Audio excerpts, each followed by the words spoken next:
Our region's business, improving our economy, creating jobs, and strengthening communities. Innovation, collaboration, transformation, and the people making it happen. Join us as we take a closer look at our region's business. Now, here's your host, Bill Flanagan. Today on our region's business, a special 1 hour long report on our emerging energy opportunity here in our region. You know, in just the past few months, major energy producers have been making big bets here. Most recently, Texas-based NRG, which announced plans to buy 5 natural gas power plants in Pennsylvania, with 3 of them here in our region. That's on top of the demolition of the old coal-fired Homer City power plant in Indiana County earlier this year to make way for one of the largest natural gas power plants in the country, and Liberty Energy's announcement of a modular natural gas facility to power a business park in Washington County.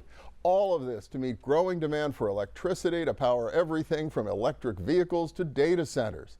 So today, the Allegheny Conference, which co-produces this program, is taking a full hour to cover various aspects of this emerging story, which may well be as important to the future of our region as the birth of the oil industry in Titusville 165 years ago, the electrification of America from East Pittsburgh at the turn of the 20th century, and the discovery of natural gas in the Marcellus Shale in Washington County in 2004. Stephanie Pashman, the conference's CEO, talked about it just last Sunday on this program. As you know, we obviously had this incredible history in the energy economy, and we're at a critical moment right now. And there's an immense sense of urgency to figure out how to get our supply-demand challenges right. We are estimating about a 40 gigawatt shortage. So that's about 1 gigawatt is 750,000 homes a year. We could potentially see many lights off if we don't find a way to create more production and make sure that we right-size our energy economy. Okay, so let's talk about that demand side. What's happening that seems to be driving this up? Yeah, it's a combination of factors. So one, there's some energy coming offline from different generation sources. We also haven't been very fast in Pennsylvania to generate more energy, nor have our neighboring states been doing that. And Pennsylvania has actually been what we call a net exporter. It means we've been producing more energy and sending it out to our neighboring states that share the grid with us. In 2030, we're anticipated to actually start becoming a net importer, meaning we're not going to have enough energy if we don't find a way to increase production to meet the increasing demands related to AI, data centers, and all the things that we know about what energy needs. My goodness, you think about that. We've been exporting energy from Pennsylvania since Drake Well way back in 1859. That would be a sea change to suddenly no longer be in that position as a region. It's true, but you know what? The good thing is we're uniquely positioned to address it and turn it into a growth opportunity for our region. Well, the opportunity is about more than natural gas. Our region's long been a leader in commercial nuclear energy, and we still are. But new technologies and industries are emerging in our region to do everything from capturing coal mine methane to lower the carbon footprint of our fossil fuel resources, producing hydrogen for a cleaner energy future, and making energy storage systems to better manage renewables. Job opportunities are beginning to emerge by the hundreds, if not the thousands, across our region. Representative Rob Matzie is Majority Caucus Chair in the State House, on point for much of this issue from a policy standpoint. And Dan Alwine is Vice President of Government Affairs for the Allegheny Conference on Community Development, which of course sponsors this program. Welcome. Good to see both of you.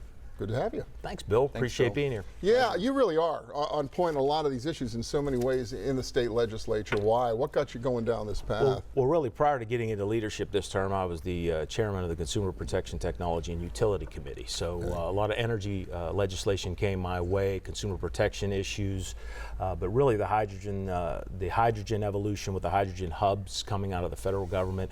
We needed to make sure we had adequate legislation in place, and we were able to get that done in a very bipartisan way with Gene Yaw in the Senate last term, which was huge. That was a really big deal. It was a bipartisan effort, as I said, to get that done and across the finish line. And all the way back in 2012, I was the lead Democrat on pushing for the petrochemical tax credit to lure Shell into southwestern Pennsylvania, into Beaver County, in my district, near my district. So energy's always been a part of policies that have been important to me because they're important to my region. And really from the perspective of having that ability as a majority chairman of the standing committee and now being in leadership and being at the table when decisions are being made.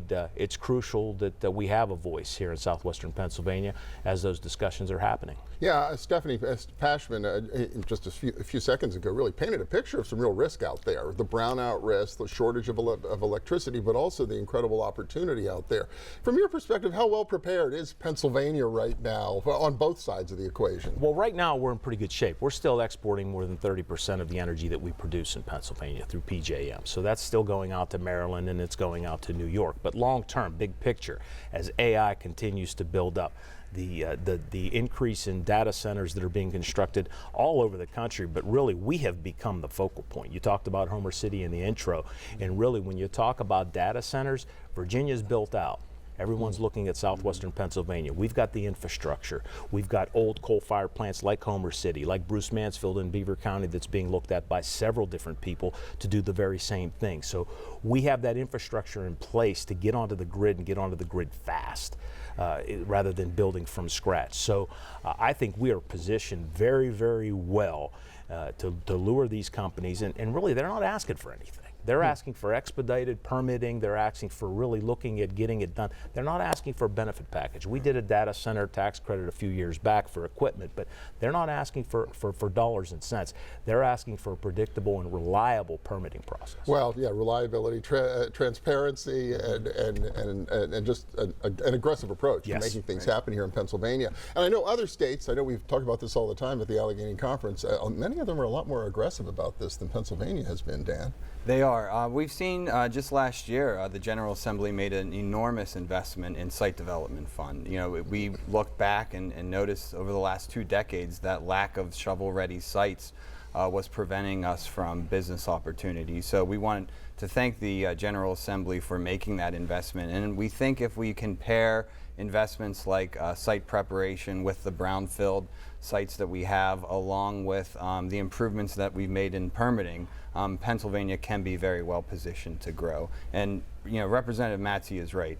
It's speed and ease. That's what the data centers are looking for. Speed and ease and being able to build up on the ground. And where are we in that, do you think, in terms of this policy process? Well, the governor talked in his budget address about a reset board, really to formulate a new board within Pennsylvania to bring everybody under one roof and to ensure that we get the permitting done and we get it done fast, but not at the expense of really hurting the environment or affecting communities. We just want to make sure that that review is done and it's done in a way that it is predictable for these companies to make those types of investments. As Dan talked about, the investment we made in the budget last term, that's the first time since the Rendell administration that we really put the money in place for DCED to roll it out to the entire Commonwealth. We created the CFA board back then in the 2008-2009 year, and really to use that board and to use other mechanisms within state government to get those dollars out for economic development were a big deal. Yeah, and Dan, what are you hearing from industry? I suspect tax credits have to be part of this. Without getting in the weeds, because I understand that's probably a big topic of conversation in Harrisburg right now, but how critical is that to be addressed? They're very critical. I mean, we know just from working all across the nation that there are states that are very aggressive, and we want to make sure that Pennsylvania sends the signal that it's open to investment. And we think one of the ways to do that is competitive and compelling incentives, and ones that are predictable and long term. So what's the temperature like down there now with our last minute? Well, to be honest, this week we passed the EDGE tax credit in the House. So we sent it over to the Senate. It's a very bipartisan bill. John Ingalls from Allegheny County, myself, and Tom Mahaffey from Dauphin County were the prime sponsors of that legislation. My piece of the legislation dealt with the sustainable aviation fuel. We're looking at Pittsburgh International Airport to take advantage of that. They obviously, in and of themselves, are their own energy grid with solar, with natural gas, and to have the ability to actually manufacture through hydrogen sustainable aviation fuel on site to use and then to sell is a big deal for Pittsburgh International Airport.